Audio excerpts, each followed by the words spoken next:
Self professor doctor Deepak Singh, allied science specialist. आज एक topic deal कर रहे हैं जो कि बहुत गंभीर टॉपिक होता है, डिजीज है ये। इसको बोलते हैं हम लोग एसोफेजियल डायवर्टिकुलम। ये डिजीज में क्या होता है कि एसोफेगस में एक एक्स्ट्रा पाउच बन जाता है। अब बात करते हैं पूरी बातें एनवायरमेंट की। देखिए एसोफेगस क्या होता है, डाइजेस्टिव सिस्टम्स का एक अपर कैनाल है। ये अपर जीआईटी का एक कैनाल है जिसको हम एसोफेगस बोलते हैं। इसको फूड पाइप भी बोलते हैं। अब यही फूड पाइप आपको फेरिंग्स से लेकर के और स्टमक तक होता है। फेरिंग्स मतलब कि लैरिंगो फेरिंग्स से लेकर के और स्टमक तक। देखिए तो ये जो एसोफेगस होती है, यह ये एसोफेगस में हम लोग देखते हैं पूरी लंबाई इसकी कितनी होती है। लगभग इसकी लंबाई होती है 25 सेंटीमीटर। अब ये ऊपर में स्फिंक्टर होता है, ये वाल होता है, और ये लोअर एसोफेजियल स्फिंक्टर होती है स्फिंक्टर। और यहाँ भी इसी तरह से वाल बनाते हैं, थोड़ा बड़ा कर देते हैं इसको समझने के लिए। ये वाल हो गया इसका डायवर्टिकुलम है, यहाँ पे स्फिंक्टर है, ये स्फिंक्टर है, और इस तरह से वाल बना है, और नीचे में यहाँ पर स्टमक है। देखिए हम बात कर रहे हैं, सिर्फ हमको समझना इसको है। तो देखिए पूरे एसोफेगस है, यहाँ पर जो स्फिंक्टर होता है उसको बोलते हैं अपर एसोफेजियल स्फिंक्टर, और जो लोअर में होता है इसको बोलते हैं लोअर एसोफेजियल स्फिंक्टर। तो अपर एसोफेजियल स्फिंक्टर बना होता है स्केलेटल मसल्स का, लोअर एसोफेजियल स्फिंक्टर बनाता है स्मूथ मसल्स का। तो ये वाला जो स्फिंक्टर होता है वो वॉलंटरी कंट्रोल होती है, नीचे वाला जो होता है इनवॉलंटरी कंट्रोल होती है, क्योंकि ये वाला आपका स्केलेटल मसल से बना होता है, लोअर वाला स्मूथ मसल से बना होता है, इनवॉलंटरी मसल बना होता है। अब क्या होता है कि इसमें जो वाल देखेंगे तो बाहर में होता है एडवेंटिशिया लेयर, उसके बाद जो होता है मस्कुलरिस लेयर होता है, मस्कुलरिस लेयर, इसके बाद होता है म्यूकोसा लेयर, और इसके बाद होता है सब या म्यूकस लेयर। देखिए अंदर का जो लेयर होता है बना होता है म्यूकस लेयर। तो म्यूकोसा, मस्कुलरिस एंड एडवेंटिशिया, इस तरह से 4 लेयर बना होता है एसोफेगस में। ये तो भी वाल बना देते हैं सेम इसी तरह से। यहाँ हो जाता है म्यूकोसा लेयर, और यहाँ हो गया म्यूकस लेयर, और यहाँ हो गया स्मूथ मसल्स। इसी में नर्व सप्लाई भी होता है, इसी में ब्लड सप्लाई होती है। अब यहाँ पर मेन डिजीज क्या है कि इसी के वाल में एक्स्ट्रा पाउच बन जाता है। बाहर की तरफ क्या होता है ना, डायलेट करके अब पाउच लाइक स्ट्रक्चर बन जाता है। इसी को कहते हैं हम लोग डायवर्टिकुलम। ऐसे जो होता है ना, ऐसे बाहर की तरफ ये निकल जाता है, मस्कुलरिस लेयर है ऐसे, और इस तरह से जो होता है ना, ये इस तरह से फॉर्मेशन कर लेता है। इसी को क्या कहते हैं हम लोग, इसी को बोलते हैं डायवर्टिकुलम कहते हैं। तो एसोफेगस में जो इस तरह से पाउच बन जाता है एक्स्ट्रा, इसी को बोलते हैं एसोफेजियल डायवर्टिकुलम। अब बात करते हैं टाइप पर। देखिए इसका जो टाइप होता है एसोफेजियल डायवर्टिकुलम का, पहला हम लोग on the basis of location के हिसाब से ये 3 वेराइटीज का होता है। अगर ये एसोफेगस के अपर पार्ट में होता है, अगर यहाँ पे डायवर्टिकुलम होता है तो इसको क्या कहते हैं, फेरेंजियो एसोफेजियल डायवर्टिकुलम, फेरेंजियो एसोफेजियल डायवर्टिकुलम। अगर उसके बीच वाले पोर्शन पे होता है तो इसको बोलते हैं मिड एसोफेजियल डायवर्टिकुलम। बीच वाले पोर्शन पे होता है उसको बोलते हैं मिड एसोफेजियल डायवर्टिकुलम। और अगर by the way lower portion पे होता है, इस पार्ट पे होता है, तो इसको बोलते हैं इपीफ्रेनिक। फ्रेनिक का मतलब डायफ्राम होती है, तो इपीफ्रेनिक डायवर्टिकुलम। तो 3 गो होता है किसके अनुसार, लोकेशन के हिसाब से, pharyngoesophageal diverticulum, mid oesophageal diverticulum, और एपीफ्रेनिक एसोफेजियल डायवर्टिकुलम बोलते हैं। तो इस तरह से 3 गो हो गया लोकेशन के हिसाब से। दूसरा जो बोलते हैं ऑर्गन इन्वॉल्व के हिसाब से 2 तरह का होता है। ऑर्गन इन्वॉल्व के अनुसार से डिपेंड्स ऑन यहाँ पर पार्टिसिपेंट ऑफ वाल। तो वाल के हिसाब से कौन कौन से उसके पार्ट इन्वॉल्व हुआ है, इसके अनुसार से 2 तरह का होता है। एक होता है स्यूडो डायवर्टिकुलम, एक होता है ट्रू डायवर्टिकुलम। देखिए ट्रू डायवर्टिकुलम किसको बोलते हैं उसको देख लेते हैं। जब इस डायवर्टिकुलम बनते समय जब सभी का सभी वाल जब पॉच बनाता है तो उसको बोलते हैं ट्रू डाइवर्टिकुलम। देखिए क्या बोल रहे हैं, adventitia layer, muscularis layer, mucosa layer, mucus layer, जब सभी मिल करके जब पॉच बनाता है तब उसको बोलते हैं क्या, इसको बोलते हैं हम लोग ट्रू डाइवर्टिकुलम। क्या बोले हम लोग, जब सारे का सारा लेयर होता है। अच्छा स्यूडो किसको बोलते हैं, जब क्या होता है कि मस्कुलरिस लेयर इसे भाग नहीं लेता है, इससे मस्कुलरिस लेयर भाग लेता है। इसमें क्या होता है कि only mucosa and mucus layer pouch form known as इसको बोलते हैं क्या हम लोग, सिर्फ इसमें कौन सा भाग लेता है, पॉच कौन बनाता है इसमें, तो पॉच बनाता है only mucus and mucosa layer. जब पॉच बनाता है तो इसको क्या बोलते हैं, स्यूडो डाइवर्टिकुलम। तो दो तरह का डाइवर्टिकुलम हुआ, एक होता है क्या सा, जैसे यहाँ पर देख रहे हैं ना, ये वाला ट्रू डाइवर्टिकुलम है, और इसको क्या बोलते हैं, स्यूडो डाइवर्टिकुलम। तो ट्रू डाइवर्टिकुलम कहाँ पे होता है, मैक्सिमम बीच में होता है, और स्यूडो डाइवर्टिकुलम ज्यादातर कहाँ पे होता है, ऊपर में होता है। तो स्यूडो डाइवर्टिकुलम को खोज किए थे जैंकर, इसीलिए इसको क्या कहते हैं हम लोग, जैंकर डाइवर्टिकुलम बोलते हैं, जैंकर डाइवर्टिकुलम बोलते हैं। तो जैंकर साइंटिस्ट खोज किए थे, इसलिए बोलते हैं जैंकर डाइवर्टिकुलम बोलते हैं।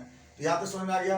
अब जो बात आते हैं कि फॉर्मेशन जैसे होता है उसके हिसाब से ये दो तरह का होता है, फॉर्मेशन बनने के हिसाब से, यानी कि according to formation of diverticulum. एक होता है इसमें ट्रैक्शन डाइवर्टिकुलम, एक होता है पल्सन डाइवर्टिकुलम। देखिए ट्रैक्शन डाइवर्टिकुलम जो होता है, जिसमें यहाँ पर अंदर में लूमेन पे जो होती है वह पॉजिटिव प्रेशर बनता है, अब पॉजिटिव प्रेशर के कारण जो होता है इस तरह से डाइवर्टिकुलम जो होता है, तो इसको बोलते हैं ट्रैक्शन डाइवर्टिकुलम। ट्रैक्शन डाइवर्टिकुलम यानी कि वहां पर क्या होता है, बीच में प्रेशर लगता है और उसके कारण क्या होता है, वहां पे प्रोट्रूजन हो जाती है, वहां पे पॉच बन जाता है, उसको क्या बोलते हैं, ट्रैक्शन। और अगर by the negative pressure develop होता है, तो निगेटिव प्रेशर कौन डेवलप करेगा, ट्रैकिया। तो निगेटिव प्रेशर का कारण जो होता है जब डाइवर्टिकुलम होती है, तो उसको बोलते हैं लोग क्या, पल्सन डाइवर्टिकुलम। तो पल्सन डाइवर्टिकुलम कहाँ पे होती है, मैक्सिमम ऊपर में होती है। तो देखिए ऊपर मतलब क्या क्या बोले हम लोग, इपिफेरेंजियल, पल्सन, जैंकर और स्यूडो, सब नाम से बोलते हैं, और निगेटिव बोलते हैं इसमें। तो इस तरह से जो डाइवर्टिकुलम बनता है उसको बोलते हैं हम लोग पल्सन और ट्रैक्शन, याद रखना होगा इसमें। और ट्रैक्शन डाइवर्टिकुलम ज्यादा कहाँ पे होता है, बीच में होता है या फिर लोअर में बनता है यहाँ पे। इस तरह से डाइवर्टिकुलम आपका वेराइटीज का अलग बनता है। एक वेराइटी जो होती है और भी कंजेनाइटल एंड एक्वायर्ड।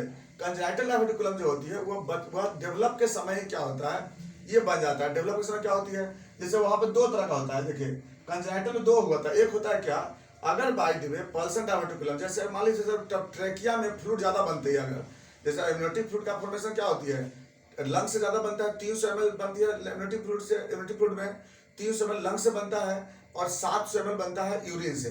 तो मान लीजिए अगर 300 से ज्यादा बनने लगता है तो क्या होता है, ट्रेकिया में निगेटिव प्रेशर बनता है, और निगेटिव प्रेशर का क्या होता है, यहाँ पर डेवलप होता है क्या, पल्सन डेवलप होती है। और वही अगर बाय द वे अगर एमनियोटिक फ्लूइड का अमाउंट बढ़ जाता है सपोज दैट, तो उस केस में यहाँ पर प्रेशर डेवलप करेगा, पॉजिटिव प्रेशर, तो उस केस में क्या होती है, ट्रैक्शन डाइवर्टिकुलम बनता है।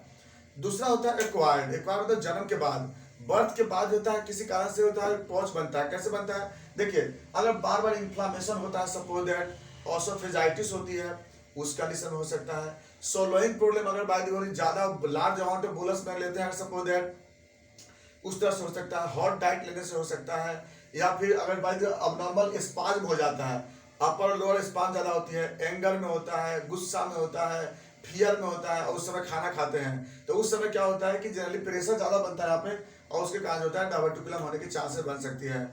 इंजुरी होने के कारण हो सकता है, थोरेसिक इंजुरी हो रही है बार बार, उस कंडीशन में हो सकता है यहाँ पर डाइवर्टिकुलम। डायबिटीज भी एक फैक्टर बन जाता है, जिसके कारण मसल्स कमजोर हो जाता है, और उसके कारण भी डाइवर्टिकुलम बनता है। ओल्ड एज में भी चांसेस रहता है डाइवर्टिकुलम होने का। माल न्यूट्रिशन फैक्टर होती है, माल न्यूट्रिशन के कारण क्या होता है, मसल्स कमजोर हो जाता है, उसी कारण डाइवर्टिकुलम बनता है।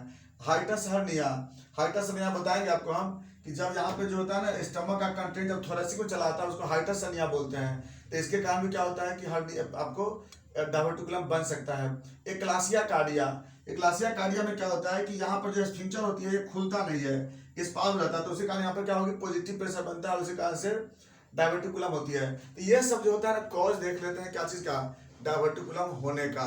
अब बात करते हैं इसमें हम लोग सिम्टम का। देखिए डाइवर्टिकुलम होगा तो क्या क्या दिक्कत होगी। सबसे पहले पेशेंट को क्या होगा कि वो खाना निगल ही नहीं पाएगा, तो डिस्फेजिया होगा, तुरंत रिगर्जिटेशन हो जाएगी, खाना खाकर क्या हो जाएगा, रिगर्जिटेट हो जाएगी। उसके बाद क्या होगा, सांस लेने में दिक्कत हो जाएगी, ट्रैकिया कंप्रेस करेगा, उसका निमोनिया होने का भी चांसेस ज्यादा होगा इस मरीज को, रिकरेंट लंग्स में प्रॉब्लम होगा, लंग्स में इन्फेक्शन होगा, और सब बार बार रिकजिटेशन होगी। इसके कारण क्या होगा, और सब जो रेट्रोस्टर्नल पेन होता है, रेट्रोस्टर्नल डिस्कम्फर्ट महसूस होता है पेशेंट को, क्योंकि वहाँ पर क्योंकि डायवर्टिकुलम हो चुका है ना, तो इसी कारण क्या होगा, यहाँ पर प्रॉपर लंग्स एक्सपेंड नहीं हो पाता है, तो ये भी आपको दिक्कत हो सकता है। तो ये भी आपका जो होता है ऑसोफेगस डायवर्टिकुलम कारण सिम्टम आता है सब, बार बार रिकजिटेशन होते रहेगा, इपिगैस्ट्रियम में भी डिस्कम्फर्ट होता है, थ्रोट में भी डिस्कम्फर्ट होता है, हार्ट बर्न जैसा भी सिम्टम कभी कभी आते रहता है। हेलिटोसिस मतलब क्या होता है कि सांस जब माउथ जो है स्मेल करता है, क्यों करता है कि डायवर्टिकुलम होने के कारण क्या होता है, यहाँ पर फूड होल्ड करता है, आप फूड होल्ड करें तो फूड सड़ने लगता है, तो इसके कारण भी क्या होता है ना कि स्मेलिंग होता है, इसको हेलिटोसिस कहते हैं, यानी कि बैड स्मेल होती है माउथ का। तो ये भी आपको कंडीशन आपको देखने को मिलता है, ये आपको मिलता है आपको सिम्टम में। अब बात करते हैं साइन में। साइन में क्या होता है कि बॉयल साइन होती है, बॉयल साइन पॉजिटिव क्या होती है इसमें कि नेक को अगर लेटरल करके दबाते हैं एक तरफ तो रेट्रोस्टर्नल डिस्कम्फर्ट होती है, एपिगैस्ट्रियम डिस्कम्फर्ट महसूस होती है, इसको हम लोग क्या बोलते हैं, बॉयल साइन बोलते हैं। दूसरे नंबर पे क्या होता है कि जब हम लोग लैरिंगोस्कोपी से देखेंगे बाय द वे, तो पल्सन डायवर्टिकुलम जो होता है वह आपको अनुभव होता है, दिखाई दे देता है लैरिंगोस्कोपी में। नेक्स्ट आता है by lower by epiphrenic अगर बाय डायवर्टिकुलम होता है, तो उस केस में एपिगैस्ट्रियम पे टच करके देखते हैं तो वहां पे पाल्पेशन नजर आता है, तो ये आपको क्या मिलेगा, आपको साइन में मिलता है आपको। नेक्स्ट आते हैं कॉम्प्लिकेशन। कॉम्प्लिकेशन में क्या होता है, देखिए बार बार इसको क्या होगा, इन्फ्लामेशन होगा, ऑसोफेजाइटिस होगा, इन्फ्लामेशन होगा यहाँ पे ऑसोफेगस में, यहाँ पे क्या होगा, फुल हुड करेगा, नेक्रोसिस होगी, वहाँ पे परफोरेशन भी हो जाएगा ऑसोफेगस में, यहाँ पे अल्सर होते रहेगा बार बार पेशेंट को ऑसोफेगस में, तो ऑसोफेगस वहाँ पे डैमेज होते रहता है, ऑसोफेगस इन्फ्लामेशन होते रहता है, ऑसोफेगस में अल्सर, यहाँ पर परफोरेशन हो सकती है, नेक्रोसिस होगा, गैंग्रीन होगा, यहाँ पे बैक्टीरिया का भी इन्फेक्शन हो सकता है, कैंडिडा जो होता है यहाँ पे इन्फेक्शन आगे कर सकता है। ये सब आपको जो होता है आपको यहाँ पर डायवर्टिकुलम में ऐसा मिल जाता है। अब बात करते हैं आगे हम लोग इसके इन्वेस्टिगेशन में, कैसे पता लगाएंगे हम लोग इसके बारे में डायवर्टिकुलम में। देखिए सबसे पहला इंडोस्कोपी है, इंडोस्कोपी से डायवर्टिकुलम दिखाई दे देगा कि ट्रैक्शन है, पल्सन है, ये हम लोग को पता चल जाता है। दूसरा नंबर पे आता है बेरियम मिल एक्सरे। बेरियम एक्सरे कराते हैं तो उस केस में क्या होता है कि यहाँ पर जो एक्सरे प्लेट पर व्हाइट ओपेसिटी शैडो दिखाई देता है, व्हाइट ओपेसिटी शैडो वहाँ पता चल जाता है, तो बेरियम मिल एक्सरे होते हैं उसके लिए इन्वेस्टिगेशन अच्छा है। इसके बाद फिर हम लोग क्या करते हैं, चेस्ट का सीटी स्कैन कराते हैं, तो चेस्ट का सीटी स्कैन है तो वहाँ पर क्या मिलेगा हमें, जो डायवर्टिकुलम पॉच होती है वह हमें उस पर दिखाई दे देता है, ये आपको चेस्ट सीटी पे आपको पता चल जाता है।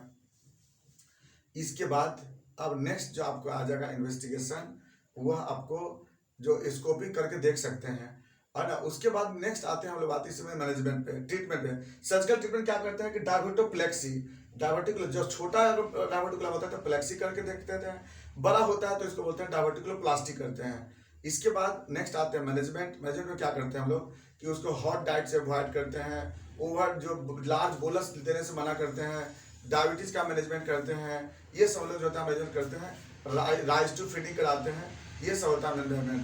बाकी इसमें कोई और नहीं, सर्जिकल ट्रीटमेंट इसका मेन होता है। बाकी बात करें चलेंगे फिर नेक्स्ट वीडियो में। थैंक्स।